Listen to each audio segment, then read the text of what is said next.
जय हिंद दोस्तों, स्वागत है आप सभी का इस वीडियो में। मैं हूं मयूर मोगरे और ये जो सीरीज़ है, इस सीरीज़ में मैं टू दी पॉइंट आपके सामने जो चीज़ें हैं वो लेकर आता हूं, जहां पर आपको प्रीलिम्स और मेंस दोनों पर्सपेक्टिव से काफ़ी फ़ायदा होता है और पॉइंट टू पॉइंट बताता हूं, जहां पर ना ही कोई ग्लैमरस चीज़ें होती है ना ही कुछ होता है। स्ट्रेट फॉरवर्ड एग्जाम पर्सपेक्टिव से पॉइंट टू पॉइंट चीज़ें आपको यहाँ पर मिल जाती है।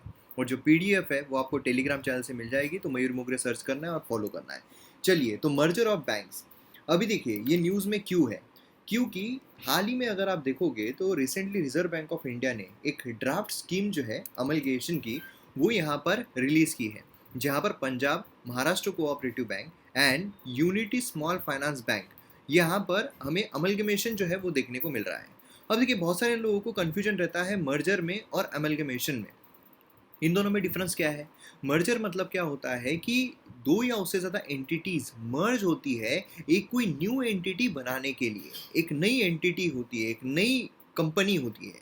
वहीं दूसरी तरफ अगर हम अमलगमेशन की बात करते हैं, तो दो या उससे ज़्यादा एंटिटीज जो है वो यहाँ पर एक्वायर्ड की जाती है, या फिर उनका बिजनेस जो है वो यहाँ पर मर्ज करते हैं उनके बिजनेस को, ताकि बिजनेस जो है वो बड़ा हो सके।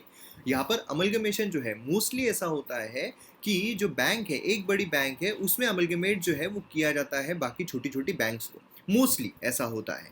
अब यहाँ पर अगर हम बात करें, तो बैंक जो है, ये जो अमलगमेशन यहाँ पर होता है, क्योंकि रिसेंट टाइम्स में अगर हम देखेंगे तो काफ़ी बार हमें अमलगमेशन जो है वो देखने को मिला है, काफ़ी सारी बैंक्स को मर्ज किया गया है। तो इसके बारे में अगर हम देखें तो बैंक जो है इनको काफ़ी बेनिफिट होता है, क्योंकि समझ लीजिए एक छोटी बैंक है, एक छोटी बैंक है और ये एक बड़ी बैंक है। अब छोटी बैंक, उसका बिजनेस भी काफ़ी, क्योंकि बैंक बेसिकली बिजनेस एंटिटी होती है, तो यहाँ पर अगर उनको बिजनेस करना है तो इनको छोटा छोटा बिजनेस होता रहेगा। छोटा छोटा बिजनेस होता रहेगा, ये यहाँ पर क्या करेगी, दूसरे लोगों को लोन प्रोवाइड करेगी, क्योंकि इनको भी चाहिए ना। बेसिकली होता क्या है, बैंक प्रॉफिट कैसे कमाती है, हम यहाँ पर जो बैंक में पैसा जमा करते हैं, बैंक लोन में घुमाती है। अब लोन में ज़्यादा चार्ज करती है जिससे कि इनको प्रॉफिट मिले। लेकिन जो बड़ी बैंक है, सब हर कोई उनके पास ही जाएगा लोन लेने के लिए, छोटी छोटी बैंक्स के पास क्यों जाएगा? तो इससे छोटी बैंक क्या करती है, थोड़े अट्रैक्टिव इसमें लोन जो है वो देने की कोशिश करती है। रिस्क फैक्टर भी ज़्यादा होता है, इसकी वजह से जो NPA है वो भी यहाँ पर काफ़ी ज़्यादा बढ़ जाते हैं। और इसीलिए यहाँ पर बड़ी बैंक जो है उसके सामने छोटी बैंक सर्वाइव नहीं कर पाती। इसीलिए क्या होता है कि यहाँ पर अमलगमेशन कर दिया जाता है, जिससे कि अब ये दोनों जो है वो मर्ज हो गए। मर्ज होने के बाद अब क्या हो रहा है, यहाँ पर एक बड़ा, क्योंकि इसके पास अब इसका भी एसेट आ गया है, तो इसका भी एसेट आ गया है, तो बट ऑब्वियस है कि अब इसकी एसेट वैल्यू जो है काफ़ी ज़्यादा इंक्रीज हो गई है ना। तो ये चीज़ हमें देखने को मिल रही है। तो बैंक जो है वो बेनिफिट हो जाते हैं, कंबाइंड बिजनेस ऑपरेशन चलते हैं, वेंचर्स चलते हैं, मतलब अब इसके जो कस्टमर्स हैं वो इसके भी हो जाएंगे, इसके जो कस्टमर्स हैं वो इसके हो जाएंगे टुगेदर। यहाँ पर जो शेयर होल्डिंग वैल्यू है वो भी यहाँ पर इंक्रीज हो जाती है ना। देन बैंक जो है वो यहाँ पर अंडर बैंक रेगुलेशन एक्ट 1949 इसमें यहाँ पर कंसिडरेट करते हैं। सेक्शन 45, कभी कभार क्या होता है कि आपको सीधी फैक्चुअल इन्फॉर्मेशन आती है, तो सेक्शन 45 जो एक्ट का वो एम्पावर करता है RBI को कि वो सेंट्रल गवर्नमेंट की तरफ अप्लाई करे suspension of business bank company. अगर कोई बैंक में ऐसा लगता है कि नहीं भाई सही नहीं है, तो सेंट्रल गवर्नमेंट की तरफ यहाँ पर RBI जो है वो अप्लाई कर सकता है, जिससे कि यहाँ पर एक स्कीम जो है वो प्रिपेयर की जा सके, जिससे कि अमलगमेशन यहाँ पर जो बैंक्स है उनका हो पाए। अब सवाल ये आता है कि इससे बेनिफिट क्या होंगे, ये खासकर आता है मेंस पर्सपेक्टिव से काफ़ी इंपॉर्टेंट हो जाता है। तो बेनिफिट अगर हम देखें, तो सबसे पहले तो हमें बेनिफिट जो देखने को मिलता है वो यही है कि कॉम्पिटिटिवनेस जो है वो यहाँ पर इंक्रीज हो जाती है। मतलब क्या है, जब बैंक जो है वो मर्ज होती है, बैंक का अमलगमेशन होता है, तो ग्लोबली उसका प्रेजेंस जो है वो यहाँ पर स्ट्रेंथन हो जाता है। ग्लोबली बोलिए, नेशनली बोलिए, रीजनली बोलिए, उसका प्रेजेंस काफ़ी ज़्यादा स्ट्रेंथन हो जाता है। इसकी वजह से क्या है कि जो कस्टमर्स है वो ज़्यादा अट्रैक्ट होते हैं, कस्टमर ज़्यादा उसकी तरफ जाते हैं, एंड उसकी वजह से कॉम्पिटिटिवनेस जो है वो भी यहाँ पर इंक्रीज हो जाती है, क्योंकि उसके पास कैपिटल एसेट भी उसका इंक्रीज होता है। देन कैपिटल एंड गवर्नेंस, अभी यहाँ पर क्या है, दो चीज़ें हैं, एक तो कैपिटल, दूसरा है गवर्नेंस। गवर्नेंस आप सभी को पता है क्या है, मैंने ऑलरेडी जो गवर्नेंस का कोर्स है उसमें गवर्नेंस मैंने एक्सप्लेन किया हुआ है, गवर्नेंस बोलिए, सारी गवर्नेंस की सारी चीज़ें एक्सप्लेन की हुई है। कैपिटल मतलब क्या है भाई, उसके पास जो पैसा है। अब बैंक का अगर अमलगमेशन हो रहा है तो बैंक की जो कैपिटल एसेट्स है वो भी इंक्रीज हो रही है, तो उसमें भी फायदा होगा। प्लस यहाँ पर गवर्नेंस जो है वो भी इंक्रीज हो जाता है कि 10 छोटी छोटी चीज़ों की तरफ ध्यान देने से अच्छा एक बड़ी चीज़ दो, है ना। मतलब 10 छोटे छोटे जो किताबें हैं उस पर ध्यान देने के बजाय एक अच्छी किताब जो है वो पढ़ लो, या फिर MM अकेडमी जो उसका सब्सक्रिप्शन ले लो भाई, एक ही जगह सब कुछ मिल जाएगा। देन उसके बाद यहाँ पर गवर्नमेंट का जो इंटेंशन है वो सिर्फ कैपिटल जो है वही नहीं है, कैपिटल यहाँ पर मिल जाए, लेकिन गुड गवर्नेंस जो है वो भी है। लेंडिंग कैपेसिटी जो है बैंक की वो इंक्रीज हो जाती है, उनकी बैलेंस शीट जो है ये भी यहाँ पर स्ट्रांग हो जाती है, तो ये भी एक बेनिफिट हमें देखने को मिलता है। देन उसके साथ हमें इफ़िशियंसी जो है वो भी यहाँ पर बढ़ती हुई देखने को मिलती है। क्यों? क्योंकि जो ऑपरेशनल कॉस्ट है, यहाँ पर जो ओवरलैपिंग नेटवर्क्स होते हैं, देखिए क्या है कि यहाँ पर एक नेटवर्क है, ये नेटवर्क के थ्रू ये बैंक कर रही है, ये बैंक कर रही है, ये बैंक, अब एक ही बैंक यहाँ पर है जो ये नेटवर्क के थ्रू कर रही है, तो क्या हो गया, ऑपरेशनल कॉस्ट जो है यहाँ पर रिड्यूस हो जाएगा।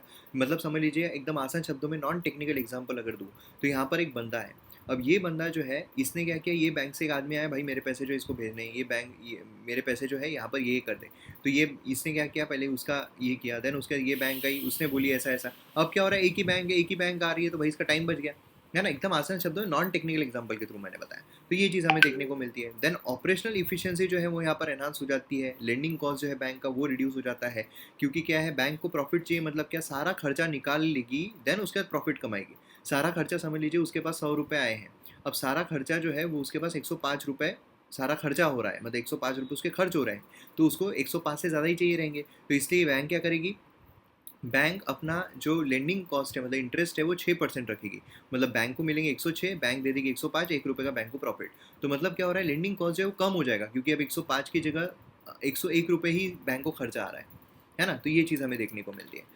देन उसके बाद टेक्नोलॉजिकल सिनर्जी, यहाँ पर मर्ज्ड बैंक जो होते हैं, पर्टिकुलरली जो बकेट शेयर होते हैं, common core banking solution platform synergy करती है टेक्नोलॉजिकली।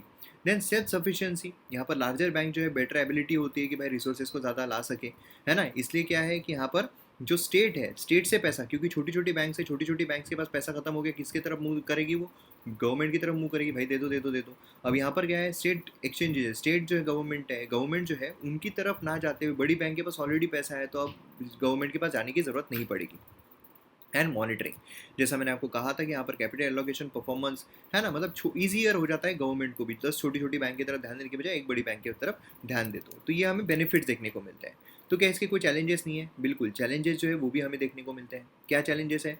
सबसे पहला चैलेंज जो हमें देखने को मिलता है वो है यहाँ पर डिसीजन मेकिंग का। क्या है, बैंक जो है जब मर्ज हो जाती है, तो फिर यहाँ पर स्लो डाउन जो उनकी डिसीजन मेकिंग में वो हमें देखने को मिलता है टॉप लेवल पर, कि भाई एक जो आदमी ऊपर बैठा हुआ है, अब यहाँ पर मर्ज हो गई, यहाँ चलो यार, उनको जो छोटी बैंक है, जैसे होता है ना कि बड़ा भाई जो है वो बड़े भाई के घर में चले गए, तो बड़े भाई बोल रहा है छोटे भाई को, चल मेरे लिए पानी लेके आ, ये लेके आ, वो लेके आ, ये कर, वो कर, ये कर, तो वही यहाँ पर हो जाएगा कि भाई अब जो सीनियर ऑफिशियल्स बैठे हुए हैं, वो अब सारा डिसीजन जो है, वो जो बैंक आई हुई है, चलो भाई तुम करो, अब पूरा पूरा क्रेडिट जो है तुम देखो क्या करना है क्या नहीं करना है। देन जियोग्राफिकल सिनर्जी, यहाँ पर क्या होता है, मर्जर जो है, समझ लीजिए यहाँ पर मर्जर हो रहा है, यहाँ पर एक दो बैंक पड़ी हुई ये, इसमें इनका मर्जर कर दिया तो रीजनल बैंक ही बन जाती है। कुछ कुछ बैंक ऐसी होती है जो एक एरिया में है, दूसरे स्टेट में है, मर्ज कर दिया गया, तो इनका जोग्राफिकल रीजन जो है वो भी बढ़ गया, है ना। देन उसके बाद स्लो डाउन जो है इकोनॉमी में वो भी देखने को मिल रहा है, ऑलरेडी स्लो डाउन हमारे इकोनॉमी में देखने को मिल रहा है। प्राइवेट कंजम्पशन इन्वेस्टमेंट जो है इसको बढ़ाने की ज़रूरत है। अब ऐसे सिनारियों में समझ लीजिए ये बात ऐसी हो गई कि बड़े भाई जो है, बड़ा भाई आराम से रह रहा था, लेकिन अब क्या हो रहा है, अब यहाँ पर जो छोटा भाई है उसकी भी जिम्मेदारी अब यहाँ पर इसको बड़े भाई को दे दी गई है। अब बड़े भाई की तरफ जिम्मेदारी आएगी तो अब खर्चा उसको कम करना पड़ेगा, क्योंकि छोटे भाई की भी जिम्मेदारी है।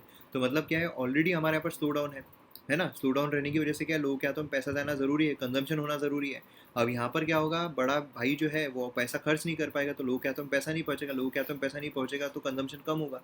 ऑलरेडी स्लो डाउन का माहौल चल रहा है, तो ये हमें देखने को मिलता है। एंड देन आती है वीक बैंक्स, मतलब क्या है, यहाँ पर जो कॉम्प्लेक्स मर्जर हो रहा है, वीकर और अंडर कैपिटलाइज, मतलब हम ये बोल रहे हैं कि भाई बड़ा भाई जो है, बड़ा भाई सोच रहा है कि छोटा भाई जो है वो कुछ पैसा अपने साथ लेकर आएगा, पर छोटा भाई जो है तो खाली पॉकेट आ रहा है, उल्टा कर्जा लेकर आ रहा है। तो बड़ा भाई जो है उसको उसका कर्जा भी फेडना है, देन उसको पालना भी है, एंड उसी के साथ प्रॉफिट भी कमाना है, तो ये काफ़ी मुश्किल हो जाता है बड़े भाई को। तो ये चीज़ हमें देखने को मिलती है, तो ये चीज़ काफ़ी इंपॉर्टेंट है। अब आप मुझे कमेंट सेक्शन में इसका सोल्यूशन बताइए कि क्या इसके इसके तौर पर किया जा सकता है, ये आप मुझे कमेंट सेक्शन में बताइए। एक जो चीज़ यहाँ पर गवर्नमेंट की तरफ से आ रही है, जल्दी ही जो आने वाली है, वो है बैड बैंक। बैड बैंक के ऊपर ऑलरेडी वीडियो बनाया हुआ है, लेकिन स्टिल और इसी तरीके के वीडियोस जो है वो आपके सामने आते रहेंगे टू दी पॉइंट, जो आपको एग्जाम में काफ़ी हेल्प करेंगे। डाउनलोड कीजिए MM Academy ऐप, वहाँ पर आपको यूपीएससी का फाउंडेशन कोर्स मिलेगा, पर्सनल गाइडेंस भी मिलेगा। तो मिलते हैं अगले वीडियो में। जय हिंद।